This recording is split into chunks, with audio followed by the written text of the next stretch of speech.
പ്രധാനമന്ത്രി നരേന്ദ്രമോദിയുടെ യുക്രൈൻ സന്ദർശനം ലോകരാഷ്ട്രങ്ങളെല്ലാം ശ്രദ്ധയോടെയാണ് വീക്ഷിച്ചത്.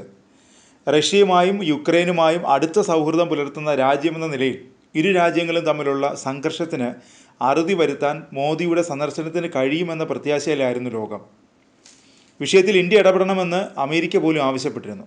പ്രധാനമന്ത്രി യുക്രൈൻ സന്ദർശനം നടത്തി ഡൽഹിയിൽ തിരിച്ചെത്തിയത് ശനിയാഴ്ചയാണ്. റഷ്യ യുക്രൈൻ യുദ്ധം തീർക്കാൻ പ്രധാനമന്ത്രി നരേന്ദ്രമോദിയും ഇന്ത്യയും ഇടപെടണമെന്നും രണ്ടാം സമാധാന ചർച്ച ഇന്ത്യയിൽ നടത്തണമെന്നും യുക്രൈൻ പ്രസിഡന്റ് സെലൻസ്കി അഭ്യർത്ഥിച്ചിരുന്നു.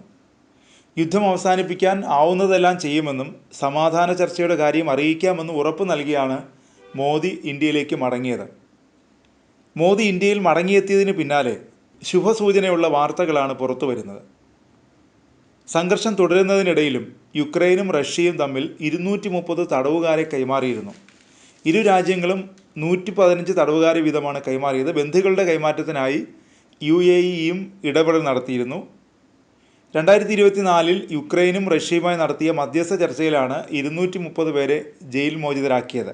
ഇതിനു മുമ്പും മധ്യസ്ഥ ചർച്ചകളെ തുടർന്ന് ഇരു രാജ്യങ്ങളും തടവുകാരെ വിട്ടയച്ചിരുന്നു. അതിൽ ജനുവരി 3 നടന്ന ബന്ധി കൈമാറ്റമാണ് രേഖപ്പെടുത്തിയതിൽ ഏറ്റവും വലിയ എക്സ്ചേഞ്ച്. 478 തടവുകാരെയാണ് ഈ ബന്ധി കൈമാറ്റത്തിലൂടെ ഇരു രാജ്യങ്ങളും കൈമാറിയത്. നിലവിൽ റഷ്യൻ തടവുകാരായ 115 പേരെ വിട്ടയച്ചതായി യുക്രൈൻ പ്രസിഡന്റ് സെലൻസ്കി സ്ഥിരീകരിച്ചിട്ടുണ്ട്. റഷ്യ മോചിപ്പിച്ചവരിൽ രാജ്യത്തെ ദേശീയ ഗാർഡ്, നാവികസേന, സായുധ സേനാ ഉദ്യോഗസ്ഥരും ഉൾപ്പെടുന്നുണ്ടെന്നും സെലൻസ്കി പ്രതികരിച്ചു. തിരിച്ചെത്തിയ 82 പേരിൽ 2022 റഷ്യ നിയന്ത്രണമേറ്റെടുത്ത തെക്കുകിഴക്കൻ തുറമുഖ നഗരമായ മരിയുപോളിനെ പ്രതിരോധിച്ചവരാണ്.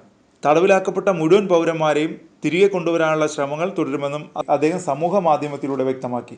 അതേസമയം യുക്രൈൻ അധിനിവേശത്തിനിടെ കുർസ്ക് മേഖലയിൽ നിന്ന് തടവിലാക്കിയ സൈനികർ ഉൾപ്പെടെ 115 പേരെ കൈമാറിയതായി റഷ്യയും സ്ഥിരീകരിച്ചിട്ടുണ്ട്.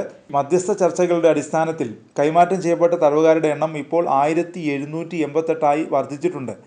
2022 യുദ്ധം ആരംഭിച്ചതിന് ശേഷം റഷ്യക്കെതിരെ യുക്രൈൻ നടത്തിയ ആക്രമണങ്ങളിൽ ഏറ്റവും ശക്തമായ ഒന്നായിരുന്നു കുർസ്കിലെ അതിർത്തി കടന്നുകൊണ്ടുള്ള സൈനിക നടപടി. ഇത് റഷ്യയെ സംബന്ധിച്ച് വലിയ തിരിച്ചടിയായിരുന്നു.